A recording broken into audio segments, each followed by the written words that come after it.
जय श्री राम। बहुत बहुत स्वागत है आप सभी का एक बार फिर से आपके ही अपने YouTube चैनल पर। मैं पंडित आशीष शर्मा। मेरा आज का ये वीडियो सिंह राशि के जातकों के लिए, यानी हमारा ये वीडियो चंद्र राशि पर आधारित है। चंद्र राशि से हम देखेंगे इस महीने ग्रहों का गोचर आपको क्या देने वाला है, उसका आपके जीवन पर स्वास्थ्य, शिक्षा, नौकरी, लाभ, विवाह पर क्या प्रभाव पड़ने वाला है। साथ ही साथ दिसंबर के महीने की कौन सी ऐसी मुख्य भविष्यवाणी है जो आपके जीवन को बेहतर बना सकती है, वो सब कुछ बड़े ही विस्तार से इस वीडियो में हम चर्चा करेंगे। सभी ग्रहों का फलित इस वीडियो में बताया जाएगा कि कौन सा ग्रह कब परिवर्तन कर रहा है, कब युति बना रहा है, कब शुभ है, कब अशुभ है, वो सब कुछ इसके अंदर होगा। इसी को हम कहते हैं मासिक राशिफल, मंथली हॉरोस्कोप या मंथली प्रेडिक्शन। तो आइए आज के इस वीडियो की शुरुआत करते हैं कि दिसंबर 2023 यानी साल का आखिरी महीना कैसा रहने वाला है सिंह राशि के जातकों के लिए। राशि फल शुरू करने से पहले ग्रहों की स्थितियों को आप देख लीजिए कि इस महीने जब महीने की शुरुआत होती है दिसंबर की, तो आपकी राशि से धन भाव में केतु है, तो तीसरे घर में शुक्र बैठे हुए हैं स्वराशि के। चौथे घर के अंदर बुध सूर्य मंगल की युति बनी हुई है। सप्तम भाव में शनि है, अष्टम में राहु है और नवम भाव में गुरु वक्री होकर बैठे हैं। सबसे पहले यदि आप देखें तो हम स्वास्थ्य के दृष्टिकोण से इस महीने को देखना चाहेंगे कि स्वास्थ्य को देने वाला ग्रह सूर्य है। आपकी राशि का मालिक ग्रह सूर्य है। अभी तक इस पर वक्री शनि की दृष्टि पड़ रही थी, जो किसी न किसी प्रकार से हेल्थ इश्यूज को क्रिएट करने में सक्षम थी। अब शनि मार्गी है, इसलिए अब शनि की वक्री दृष्टि इस पर नहीं है, क्योंकि शनि छठे घर का मालिक भी है। छठे घर में संघर्ष है तो छठे घर में रोग भी है। वक्री ग्रह रोग देता है, नॉर्मल ग्रह छठे घर का स्वामी हो तो संघर्ष को बढ़ाता है। शनि लगातार आपसे दृष्टि देकर एफर्ट्स करा रहे हैं, संघर्ष करा रहे हैं।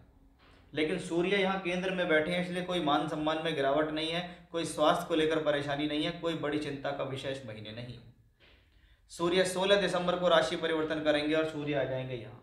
इससे पहले सूर्य यहाँ चतुर्थेश मंगल के साथ, और उसके बाद सूर्य आ जाएंगे यहाँ बृहस्पति की राशि में, जिस पे बृहस्पति की दृष्टि भी पड़ेगी। यानी ये पूरा महीना कहीं ना कहीं अपॉर्चुनिटीज देने वाला होगा, चाहे वो प्रॉपर्टी से रिलेटेड हो, चाहे प्रोफेशनल लाइफ से रिलेटेड हो, या आप जिस काम में लगे हुए हैं। मान लीजिए आप शिक्षा कर रहे हैं, आप एजुकेशन की लाइन में हैं, आप जॉब कर रहे हैं, आप व्यापारी हैं, लेकिन सबसे पहले जो फायदा मिलता है वो व्यक्ति को मिलता है। और व्यक्ति का फायदा मतलब आपकी राशि का लॉर्ड अच्छा होना चाहिए। तो वो सूर्य पहले यहाँ है और फिर 16 दिसंबर के बाद यहाँ आएगा। यानी सूर्य पूरे ही महीने केंद्र और त्रिकोणों में बैठकर राजयोग, धनयोग जैसे फल देने में सक्षम है।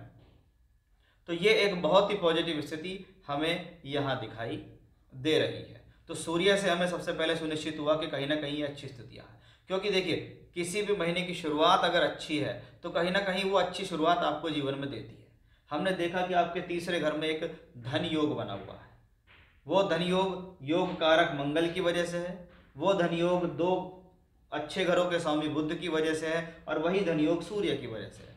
सिंह राशि के लिए या सिंह लगन के लोगों के लिए अगर सूर्य मंगल बुध केंद्र त्रिकोणों में बैठ जाएं तो उनको जीवन में किसी चीज की कमी नहीं होने देंगे। अच्छा स्वास्थ्य देंगे, अच्छी आयु देंगे, मान सम्मान देंगे। मंगल चौथे घर में है पूरे महीने, तो भूमि, जमीन, जायदाद, प्रॉपर्टी से रिलेटेड कार्यों में सफलता देंगे। इनसे संबंधित सुख भोगने को आपको मिलेगा।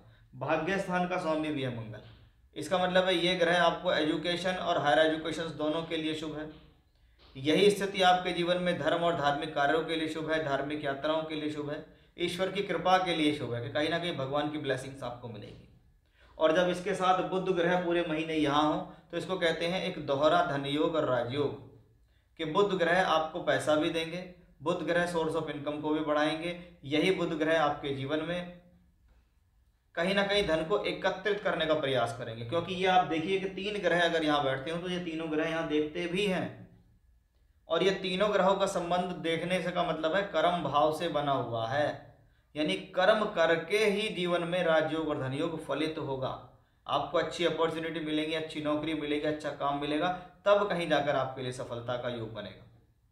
इसकी पूर्ति करता है दशम भाव का स्वामी शुक्र, जो तीसरे घर में स्वराशि का, यानी आपकी हिम्मत और साहस को बढ़ाएगा, आपके एफर्ट्सों को बढ़ाएगा। कहते हैं दशम का मालिक अगर तीसरे घर में हो तो इस दौरान ट्रैवलिंग करके फायदा मिलता है। टूर से, ट्रैवलिंग से, यात्राओं से, एक्सपोर्ट इंपोर्ट से, आना जाने से, लोगों के कम्युनिकेशंस बढ़ाकर फ़ायदा मिलता है। कि आप जिन लोगों के साथ काम करते हैं उनको फिर से मैसेजेस कीजिए, उनको बात कीजिए, उनको शुभकामनाएं भेजिए। यानी कहीं ना कहीं उनसे कांटेक्ट बनाएंगे तो आपको काम मिलने की स्थितियाँ और बढ़ जाएंगी। क्योंकि थर्ड हाउस कम्युनिकेशंस का भाव है। वहीं बृहस्पति को देखिए पंचमेश होकर पंचम भाव को देख रहा है। पहली बात, भाग्य स्थान में बैठा है, एक शुभ ग्रह, त्रिकोण भाव का स्वामी ग्रह है, धन का कारक ग्रह है बृहस्पति, और इस पर अब राहु केतु अक्ष नहीं है, गुरु चांडाल दोष नहीं है। इसका मतलब है ये स्थिति आपके लिए पॉजिटिव होती है, ये स्थिति आपके लिए बेहतर दिखाई देती है। शिक्षा के लिए, विद्या के लिए, बुद्धि के लिए, ज्ञान के लिए, संतान प्राप्ति, संतान कंसीव करने के लिए अच्छी है। आपकी संतान राइज करेगी ऐसी स्थिति में, संतान का सहयोग आपको मिलेगा, वो आपके लिए अच्छा। आप किसी प्रकार की शिक्षा कर रहे हैं, वो आपके लिए अच्छा हो जाएगा। साथ ही साथ सूर्य भी यहाँ आ जाएंगे तो ये और अच्छी स्थिति हो जाएगी 16 दिसंबर के बाद। फिर ये केंद्र त्रिकोणों के मालिक आपस में मिलकर दृष्टिगत रूप से राजयोग बनाएंगे। अगर शनि सप्तम भाव में बैठे हैं, स्वराशि के बैठे हैं, बिना दुष्प्रभाव के हैं, योग कारक मंगल की दृष्टि है, यानी शनि और मंगल की आपस में एक दूसरे को देखना भी आपके जीवन में एक संतुष्टि की स्थिति है। ये वैवाहिक सुख देने वाली है, ये रिश्ता कराने में सक्षम है, वैवाहिक संबंधों को मजबूत बनाने में सक्षम है, प्रेम संबंधों को मजबूत बनाने में सक्षम है। साथ ही साथ किसी प्रकार की सामाजिक स्थिति अच्छी हो रही है, या शनि मंगल एक दूसरे को देख रहे हैं तो या तो भूमि से लाभ हो जाएगा या प्रॉपर्टी से लाभ हो जाएगा, क्योंकि मंगल कंस्ट्रक्शन का कारक है, शनि प्लेन जमीन का कारक है। तो उनसे संबंधित जो स्थितियां हैं वो यहाँ पॉजिटिव दिखाई दे रही हैं। यानी इस महीने कोई भी ग्रह एक ऐसा नहीं है जो आपके फेवर में ना हो, कोई भी ग्रह ऐसा नहीं है जो गोचर में आपको खराब स्थितियों में फल देने वाला हो। अगर आपकी ऐसी स्थिति में दशा भी बहुत बढ़िया चल रही है तो आप समझिएगा कि इस अच्छे गोचर का लाभ बहुत बेहतर तरीके से उठा सकते हैं। यानी कह सकते हैं हम कि सिंह राशि के जातकों के लिए साल का भले ही आखिरी महीना है, लेकिन एक बहुत ही बेहतर महीना साबित होगा। ग्रहों की भूमिका इसी बात की तरफ इशारा कर रही है। तो ये था सिंह राशि के जातकों के लिए दिसंबर 2023 का मासिक राशिफल। जय श्री राम।